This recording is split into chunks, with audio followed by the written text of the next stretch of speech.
हूं पल्लवी नागपाल जयरथ, प्रोफेसर बड़ा गुरुकुल। पैसा कमाना तो हर कोई आपको सिखा देता है, लेकिन क्या आपको किसी ने ये बताया कि पैसा बचाते कैसे हैं? जानते हैं मैं ये बात क्यों कह रही हूं? क्योंकि ये कहा जाता है कि एक एक बचाया हुआ रुपया कमाए हुए एक एक रुपए के बराबर होता है।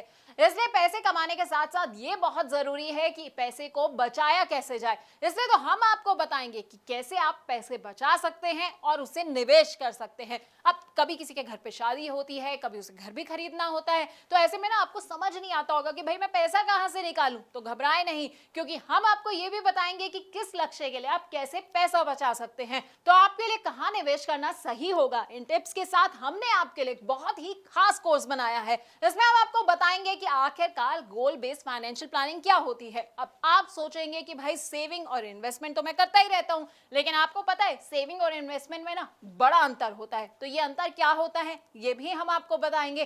पोर्टफोलियो मैनेजमेंट क्या होता है और कैसे आप गोल बेस्ड अपना पोर्टफोलियो बना सकते हैं, ये हम आपको समझाने वाले हैं। अब कई तरह के ना सिनेरियोज होते हैं, जैसे कि लोग क्या करते हैं, थोड़ा थोड़ा पैसा जो है वो हर महीने की सैलरी से निकालते हैं और उसे निवेश कर देते हैं। तो कई लोग क्या करते हैं कि बोनस मिला और सारा का सारा पैसा निवेश कर दिया। तो कौन सा सिनेरियो किसके लिए सही रहता है ये हम आपको बताएंगे। अपने कोर्स में हम आपको म्यूचुअल फंड्स के बारे में भी बताएंगे। और अगर आपके कुछ शॉर्ट टर्म गोल्स हैं, जैसे कि आप सोच रहे हैं कि भाई 6 महीने के बाद जो है ना मैं एक स्कूटर खरीद लेता हूं, या मैं सोच रहा हूं कि 6 महीने के बाद जो है बच्चों को घुमाने ले जाऊं, तो ऐसे गोल्स के लिए पैसा कैसे आपको इकट्ठा करना है ये हम आपको बताएंगे। अब कई आपके गोल्स ऐसे होंगे जो मीडियम टर्म होंगे, यानी कि आप सोच रहे होंगे कि भाई एक फॉरेन में अच्छी सी वेकेशन प्लान कर ली जाए, या फिर मेरे बच्चे की पढ़ाई जो है ना खत्म होने वाली है, अब उसकी हायर एजुकेशन की बारी आने वाली है, तो भाई मुझे उसके लिए पैसा कैसे इकट्ठा करना है, तो वो हम आपको बताएंगे।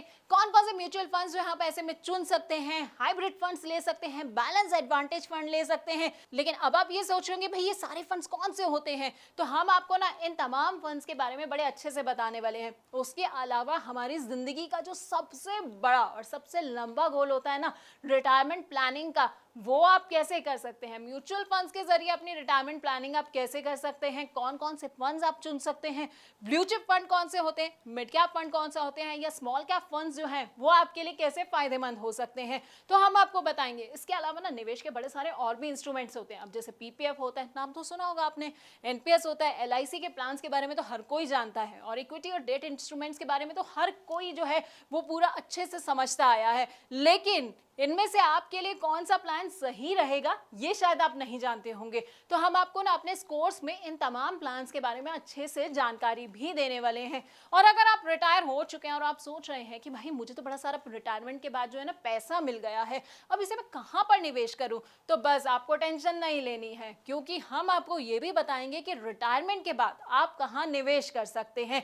यानी कि इन 12 वीडियोस में हम आपको आपकी फाइनेंशियल प्लानिंग के बारे में सब कुछ बताने वाले हैं। तो अगर आप अपनी जिंदगी ना सुकून से जीना चाहते हैं, रिटायरमेंट के लिए परफेक्ट प्लानिंग करना चाहते हैं, तो बस आपको क्या करना है, आपको हमारा ये कोर्स देखना होगा।